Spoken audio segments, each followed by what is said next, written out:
Hello, everyone, and welcome back to the Instant Insights podcast. At GlobalData Strategic Intelligence, we track over 100 tech, industry, ESG, and macro themes impacting all major sectors. I'm your host, Aidan Knight, and today I'm joined by two of our macroeconomic experts from TS.Lombard. Grace Fan, our Managing Director for Global Policy and Disruptive Themes Research, and Steve Blitz, our Resident Chief Economist and Managing Director of TS.Lombard. Welcome. In this podcast episode, we will discuss the state of Donald Trump's tariff regime 1 year after Liberation Day, exploring the recent Supreme Court decision on the tariffs' legality and the effect of the tariffs on the US economy, especially in the context of the ongoing Iran war. Let's begin with some background on the subject. I'll provide a small amount of context for our listeners before I hand it over to Grace. On February 20th, 2026, the US Supreme Court overruled certain aspects of Trump's tariff regime, a widely expected decision despite the court's conservative majority, especially after a hearing last November showed key justices were skeptical of the administration, stated that tariffs invoked under the International Emergency Economic Powers Act, the IEEPA, were unconstitutional, with the court elaborating that the power to impose taxes, including those on imports, lay solely with Congress, not the executive. However, many of Trump's tariffs remain in effect, and the administration is already signaling plans for other global tariffs.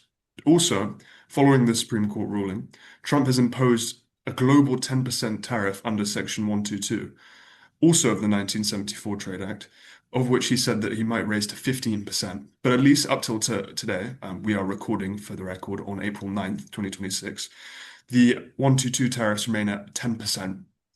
With all that being said, Grace, what has been the effect of the Supreme Court overruling on the IEEPA tariffs? Does it really mean anything, given the tariffs powers and the executive possesses? That's a really good question, Aidan. And so many things have happened in the first quarter of this year that 2025 feels like ages ago. But it's worth recalling that tariffs were the beating heart of Trump's economic, fiscal, and foreign policy agenda for all of last year. So, with that context, the court's ruling against Trump's emergency tariffs had more than just trade implications. For starters, it was the first major decision of the top court against Trump's aggressive expansion of executive power. And it was also the first time another branch of government had stood up to the White House in such a visible way since Trump came back to power. Now, as we know, there had been some debate as to whether Trump would just ignore the court and simply disobey its ruling outright. But as we now know, while Trump was furious at the Supreme Court's 6-3 decision against him, he quickly agreed to toe the line on tariffs and averted what could have been a constitutional crisis. So turning to trade itself, the court decision leaves untouched many presidential tariff authorities, as you've already mentioned. But what it has done has been to add real guardrails constraining Trump's ability to arbitrarily dial up and down these tariffs at a moment's whim. So, as a case in point, you mentioned the Iran war, and Trump has just threatened 50% tariffs, quote unquote, effective immediately on any country supplying arms to Iran. But in fact, now that the IEEPA tariffs have been deemed unlawful, Trump does not have clear authority to levy such tariffs. So we can get into the fine print on that a bit later if you're interested. But on balance, and as a result, the court ruling has been broadly positive, I would say, for investor visibility into which tariffs will be coming down the pipeline. So, for example, the Section 232 and 301 tariffs both require months of preliminary investigations plus public input before any tariffs can be imposed. And equally importantly, they've been battle tested time and again in the courts and have been found to be legally durable. So a quick recap for anyone listening who don't understand, but Section 232 are the national security tariffs on cars, steel, and aluminum, for example, while Section 301 are tariffs for unfair trade levied in the past on Chinese goods in Trump 1 and Biden.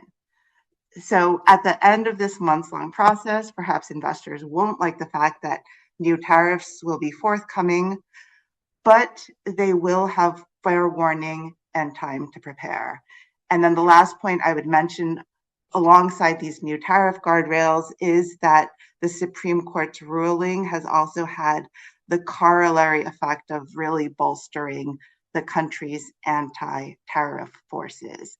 So for example, the Section 122 10% global tariff that you mentioned has never been litigated before, but 10 days after Trump imposed it, key lawsuits were filed against it, including one case brought by 24 states.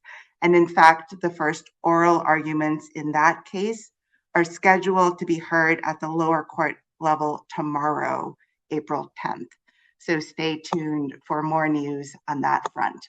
But at the same time, it's worth keeping in mind that Section 122 is a far more limited authority than IEEPA, given that there is a 150-day deadline written into the statute unless Congress votes to continue it. And the tariff authority granted is also not country specific. Right. So, Grace, yeah, that's a great answer. We talked about the domestic side and kind of the legality in the US, but tariffs are ultimately an import tax levied against, nations. And internationally, who are the biggest winners and losers? For the moment, China, Brazil, India, and key ASEAN countries have been the top winners of the Supreme Court ruling, as their nominal tariff rates have plunged as a result. And if you recall, both Brazil and India had up to 50% tariffs at their peak. And China and ASEAN countries pre-IEEPA ruling had nominal Trump 2 tariff rates of around 19 or 20%. As for the biggest relative losers, it's been, surprise, surprise, traditional US allies. For example, the EU, Japan, and South Korea all rushed to negotiate their framework deals with the Trump administration and struck deals with a 15% tariff cap for many goods. Well, their effective tariff rates have actually edged up under the Section 122 10% tariff, even as other countries have dropped. The same goes for Britain, even though it was the first to strike a deal with the Trump administration with a 10% tariff rate for most goods. And Singapore, too, has also seen its effective tariff rate inch up, despite the US running a trade surplus with that country. With all that said, I would also say the picture is likely to change later this year. The USTR, that is the US Trade Representative, last month announced new Section 301 investigations on 60 trading countries and partners, on top of existing Section 301 probes on China and Brazil that started last year. In addition, there are several open Section 232 probes. This ranges from wind turbines and polysilicon to drones, process critical minerals, robotics and industrial machinery, and medical equipment. Last week, in fact, on the 1-year anniversary of Liberation Day, Trump actually introduced some changes to the metals tariffs for steel, aluminum, and copper, while also signing a proclamation to raise tariffs by up to 100% on some branded pharmaceutical drugs that will go into effect in 4 or 6 months, unless companies agree to more production in the US. So the net effect of all this is threefold. First, many of the IEEPA tariffs can and will be reconstituted, and Team Trump can do this in any number of ways. Also, I would say that while winners and losers could change as the picture evolves, the overarching Trump tariff game plan appears to be the same. And that is that they are trying to re-architect trade towards a US-centric model with the lowest tariffs on North American trade partners, higher 15% tariffs on traditional US allies, and then the highest tariffs of around 19 to 20% on China and key ASEAN countries. With that said, this is, as always, a work in progress for the Trump administration. The Iran war oil shock could certainly scramble this completely, depending on the fate of the current ceasefire, the cascading waves of all the supply constraints that we know that are coming down the pipeline. Separate from that, Team Trump is really stressed out about the US affordability crisis, which means that more targeted tariff relief for consumers could also be offered ahead of the midterm elections. In addition, the USMCA mid-2026 review is underway, and tariff rates could also change depending on how those talks go. And last but not least, it's important to remember that Trump has given a whole host of tariff exemptions ranging from energy and critical minerals to semiconductors, laptops, smartphones, other electrical equipment, and you name it, it's lobby central in Washington today. So by one count, 43% of US imports in 2025 were not subject to any Trump 2 tariffs, and more than 60% of US imports today do not have any Section 122 tariffs levied on them, including USMCA compliant imports. So when we talk about winners and losers, it's really worth remembering that it includes not just countries, but whole sectors as well, not least the imported equipment for AI and data centers that helped the US economy stay afloat last year. So yeah, those were some really interesting figures you brought up against, the percentage of US imports that are actually affected by these tariffs. Given this information, what are we going to see about tariff refunds in the future? It's a bit of a mixed picture there. The good news for the moment is that the legal process on some $166 billion in IEEPA tariff refunds plus interest appears to be moving ahead in a fairly organized manner. So, for example, a federal appeals court last month ruled against the administration's request for a 90-day pause on tariff refunds. But the administration still has another deadline of early May to file a new appeal if it decides to do so. If it does, and a stay is granted, that could delay the tariff process considerably. And even if that doesn't happen, it could still take up to 2 years or longer for many firms to resolve their claims. In part, this is simply because so many firms need to be reimbursed. By one count, about 330,000 importers paid IEEPA tariffs, but only about 6% have signed up for the electronic refund process so far. On a more positive note, the US Customs Agency, the CBP, that's in charge of the refund process, is making progress in setting up its refund claims portal. So at the end of last month, it reported to the court that this portal was between 60% and 85% complete. Now, once the site is up and running, which could be as soon as April 20th, the agency has forecast that it will take around 45 days to review and process refunds, which it will do in phases. So putting that all together, in an optimal scenario, this means that refunds could potentially start to flow as early as the beginning of June for an initial batch of importers. And that includes big firms like Costco, Walmart, Staples, and L'Oreal. In another positive move, I would also say the CBP has said the refund process will not require importers to file court cases to be repaid. So if that is confirmed, that will be welcomed by the hundreds of thousands of small firms that don't have the resources to sue the government to get their refunds back, as the US Chamber of Commerce has noted. With that said, one sticking point is that the agency has set up an opt-in process for the IEPA refunds rather than offering automatic refunds upfront.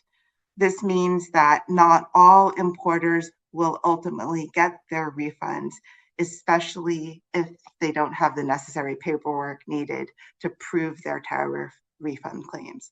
Right. Steve, let's turn to you now. You wrote a piece on the whole tariff situation about a month ago, titled Tariffs Failure and Not. Given it's been a year of this kind of tariff mania, what have been the effects of these tariffs on the trade balance? Have we seen the reduction desired by the administration or not? All right. So your question, so what effect has it had? Well, let me just start by saying just quickly this one point. There's two parts of his objective. One is obviously impacting trade flows, and the other is growing revenue for the federal government. And so if you think about it, it's an interesting problem, really a statistical game problem. Because if you really want to just impact trade, you could have 1,000% tariff, right? And then you will absolutely impact trade, but then also you won't get any revenue. So so there's this balance you want to strike where you kind of maximize the tariff revenue, and you also get trade impact. But between the two, I think they probably care more about the revenue than trade, even though they advertise it the other way around, right? I mean, you could think about it even on the Strait of Hormuz toll. If Iran has an infinite high toll, no traffic will go through, and everybody will figure a way eventually to get around it and get whatever's on those ships to get it sent, to the rest of the world and avoid going through the strait. So it's an interesting game problem, right? So getting back to, I just want to start off from there because when we ask, what is the impact on trade? So it depends on how you look at trade in terms of the numbers. If you look at it as a pure trade balance, right? And I tend, because when I look over it over time, I tend to look at the ratio of exports to imports. And right now, we're settling down, right? So if you look at last year, pre-tariff, you had a surge of imports. After tariffs, you had a big drop in imports, obviously, because people imported a lot of what they needed beforehand. And now you're starting to sort of settle down into where sort of a tariff world is, although I suspect imports get a little bit stronger here in anticipation that you have this moment here, as Grace explained, of tariffs disappearing because of the Supreme Court ruling and then reappearing on certain goods. And again, the objective here, which I think you have to keep in mind, is revenue to the federal government. But when I look at it in real terms, and I look at it for non-petroleum goods, because a lot of the improvement in the U.S. trade balance since, say, the 08-09 recession has been that we've gone from a non-importer of energy to a net exporter of energy. So if I look at it that way, from 2012 to 2019, we saw a steady decline in exports as a percent of imports from 75% to 64%, right? So we're excluding energy here. And after a lot of COVID related volatility and then volatility around the announcement of tariffs, we settled down to about 62%. Exports 62% of imports, which is kind of where it was in 2019, a little worse, but 2 percentage points is not really a statistically significant difference. So improvement, it's probably too soon to say whether or not there's a steady improvement in it. But at the moment, the price of the tariffs is such that people are figuring out how to internalize some of that cost, pass some of that cost on to maintain unit sales and get on with their business lives. You mentioned revenue quite a lot in that response. What are the implications on revenue over the last year? What have they been? Well, they've been great, right? Now we didn't have a full fiscal year, right? So you'll see this big surge. But it seems to have, if I look over the last 5, 6 months, we seem to be settling into about a $30 billion a month, right? Amount, which comes to around 360 billion a year in revenue to the federal government, which is a nice amount of money. And I'll say that it's enough of an amount of money given the spending on the other side that's offset, that it's going to be very difficult for whomever becomes the next president to say, okay, we're going to get rid of those tariffs. They might be wanting to do that from a economic or trade basis or whatever, but you're going to be giving up a big chunk of money. Now, that's 30 billion a month was basically an average effective tariff rate of about 16%. And after the Supreme Court rule, before what they're putting in, you get down to about an 8%, 8, 9%. And that's kind of where we are.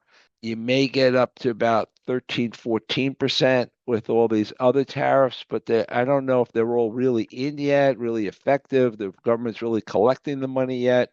So it's a bit messy, but I think you could say that while we were sort of running at a $360 billion run rate in the last 4 or 5 months of the year, remember that's not a seasonally adjusted number, right? So it's just where it's been in that period of time, that we're probably looking at something that's probably going to drop you into the 200 billion kind of range, which is still better than zero, right? From the government standpoint, but it is a loss. It is a significant enough loss of revenue for them to take notice.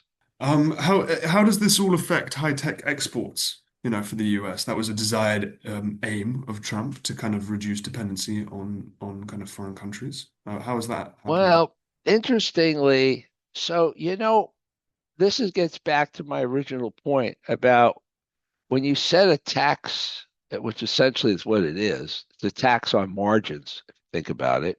When you set these taxes, if the demand is strong enough, people will pay any price. And actually, what we've seen is while there's been a good steady increase in exports of high tech products, and by that I mean semiconductors, computers, and computer accessories, those three categories, they have grown, but imports are growing much faster, right? If we go back to 2012 or so, or even actually before COVID, that deficit was running at about $10 billion a month, and now it's running at about 40 billion a month. And when I look at that data against, for example, industrial production in high tech, you can see how the AI revolution, and by AI, these power stations and data centers and all of this, right? So what you see is industrial production going up, and you see imports of high tech going up with it. You see exports going up, but not nearly as much.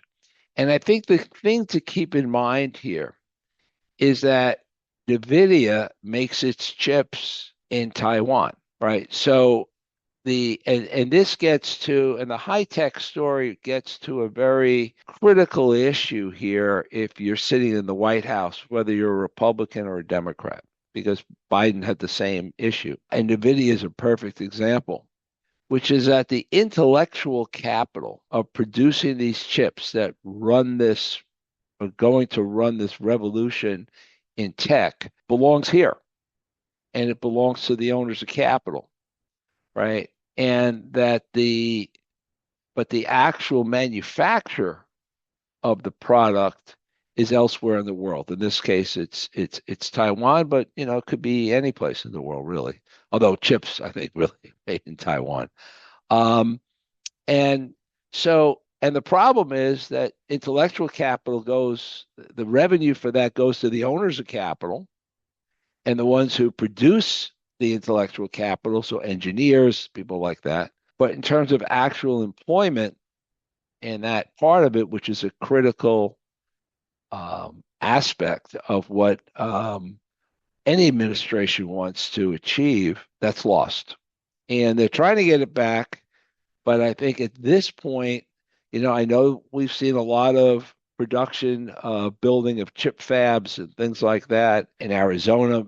And just as an aside, since we're also talking a little bit about Iran, it's interesting that the Democratic governor of Arizona is lobbying and working on a bipartisan basis from her state, or lobbying the Trump administration on getting water. There's this whole issue, which I know is not part of this podcast, about getting Arizona's share of the Colorado River water into Arizona. And the point being that you need the water. All the Tomahawk missiles, which we have to be replaced now, are manufactured in Arizona. This is where all the high tech and the chip stuff is coming, because it's very close to California. So the engineers, it's easy to go back and forth, and the land is stable. So these things have a way of multiplying through the economy in ways in which we don't always think. But in a nutshell, the tariffs have certainly not had a visible impact on any of this. And I think if you want to be an optimist on the tariffs having an impact on production and location of production, I think what you could say is it's too soon for these alternative places to come in on stream and replace where they're currently being produced. But at the moment, since that's what we're talking about, the rest of it's just guesses. And as Grace mentioned, there's a lot of lobbying and there's a lot of things that can change. So to sit here and say that, any set of tariffs are set in stone for the next, millennium is wrong. You talk about capital goods in your piece, of which the US has had a historically strong surplus in. Has Trump actually managed to stem the surge in capital goods imports that began in 2023? No.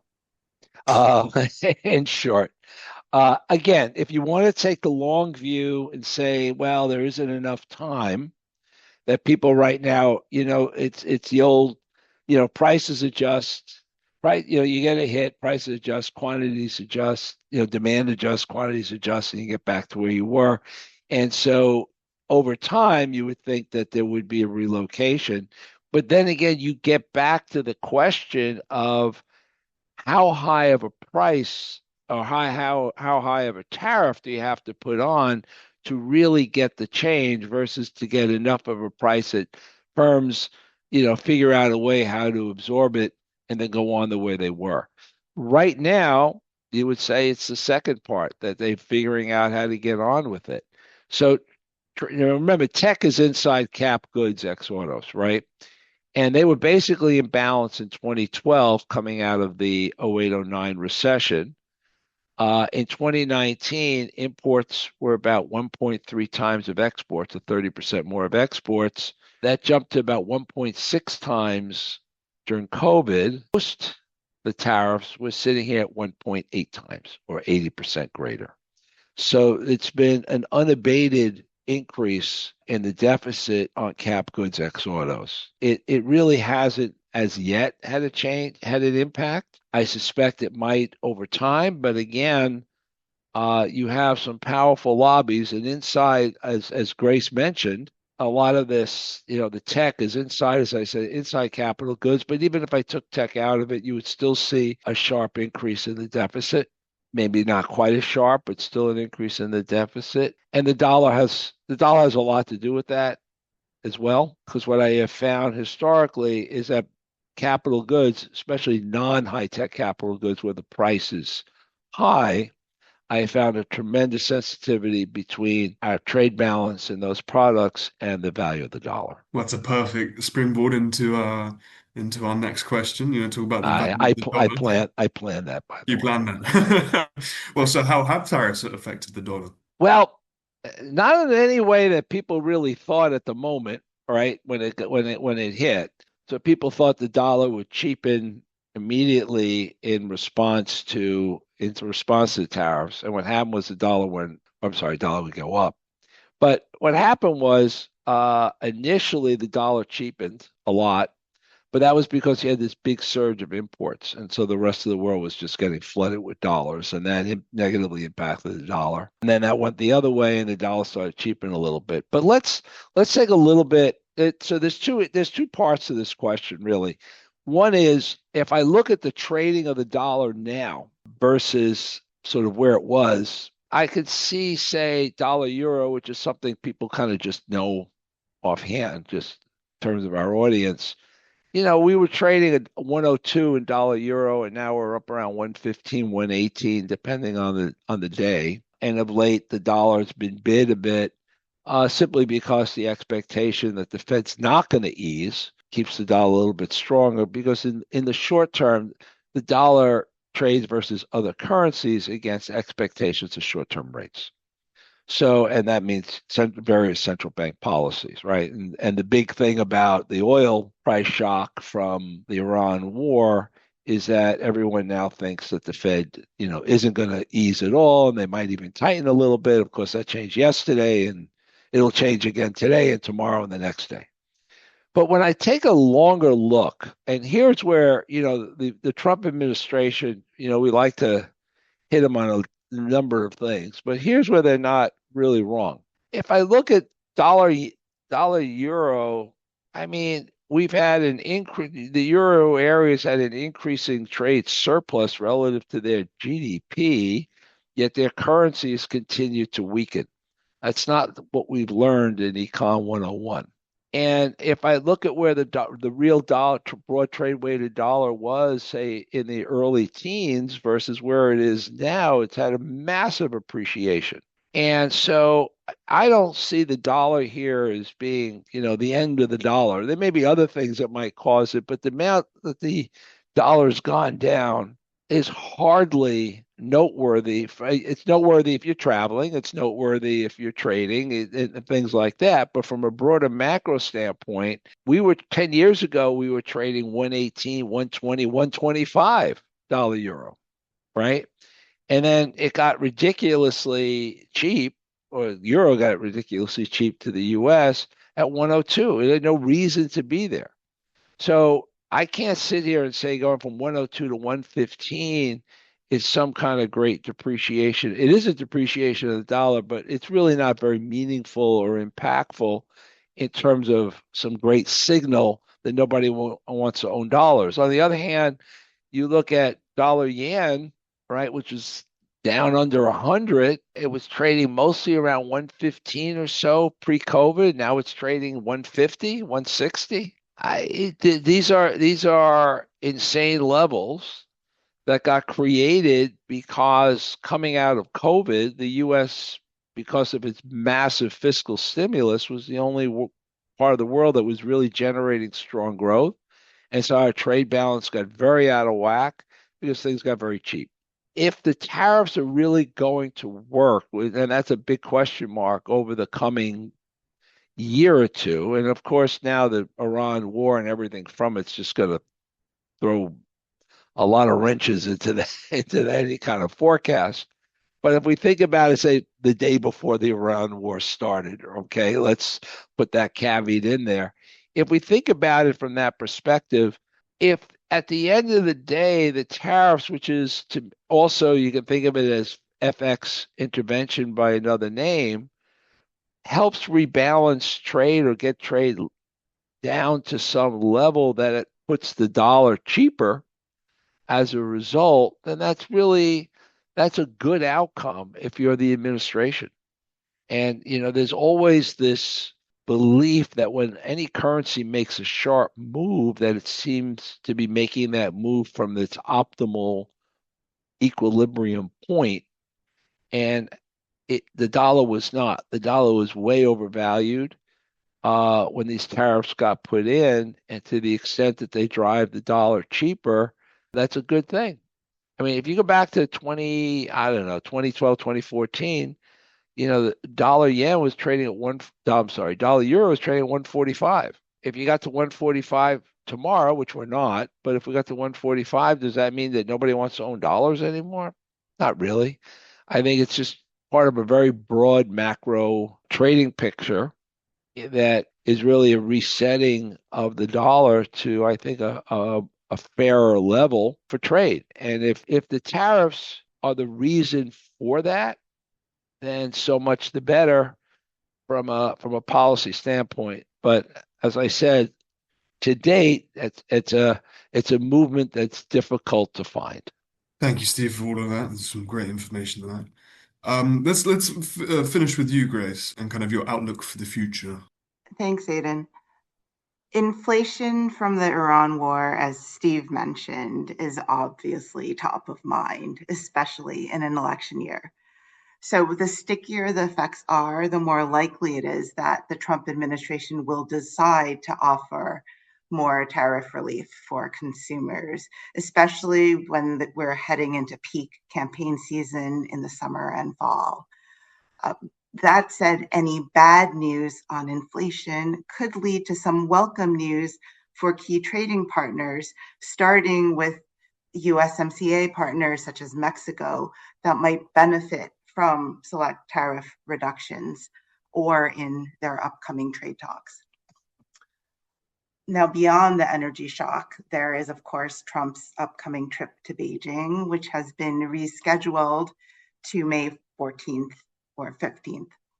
Now, we'll see if that goes forward as planned, but if it does, it appears likely to be at least symbolically beneficial for the ongoing US-China détente, even if no one is expecting a grand bargain between the two superpowers, and perhaps only modest deliverables such as more US soy and Boeing purchases from China will ultimately result.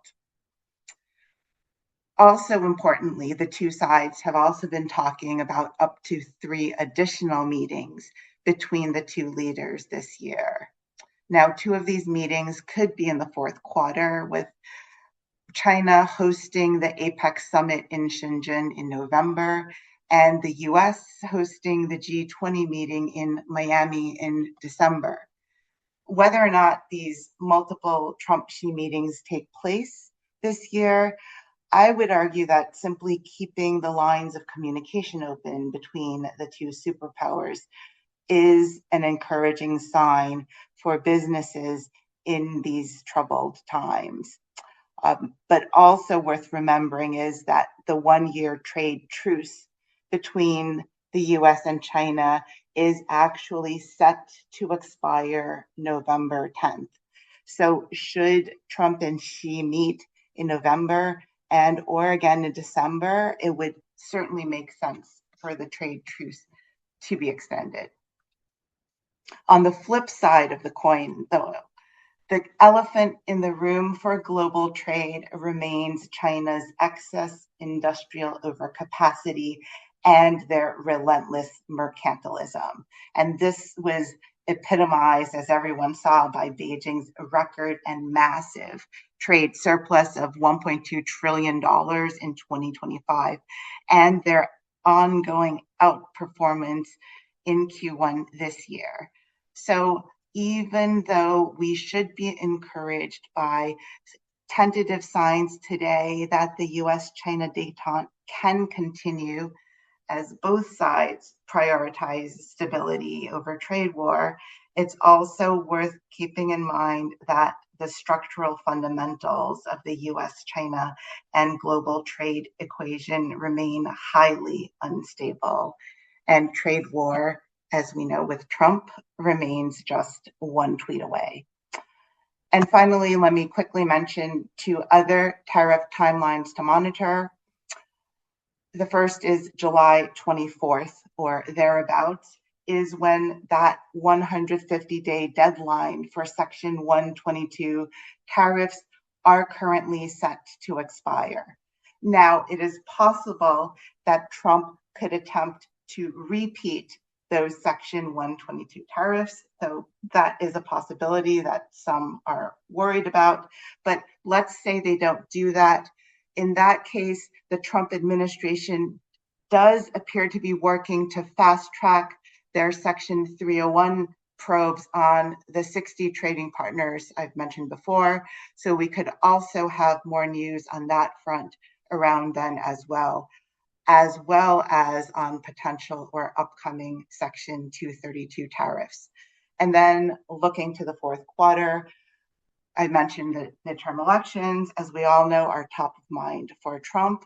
But once the elections are over, that guardrail also goes away. So that means that past election day, the tariff gloves can come off again, whether in the form of new tariffs on countries that Trump is displeased with, who might be slow walking their framework tariff deals, or with the effective implementation of new tariff rates that have previously been announced. And here I should mention higher Section 232 tariffs on, for example, kitchen cabinets and bathroom vanities that were originally supposed to take effect early this year, but have now been delayed until early 2027. Well, that's great, Grace. Thank you so much. And thank you both of you for all of the insights you've given here today. Um, you can find out more about our reports and the Intelligence Center in the episode description below. And thank you everyone for listening. And from us in Strategic Intelligence, see you next time.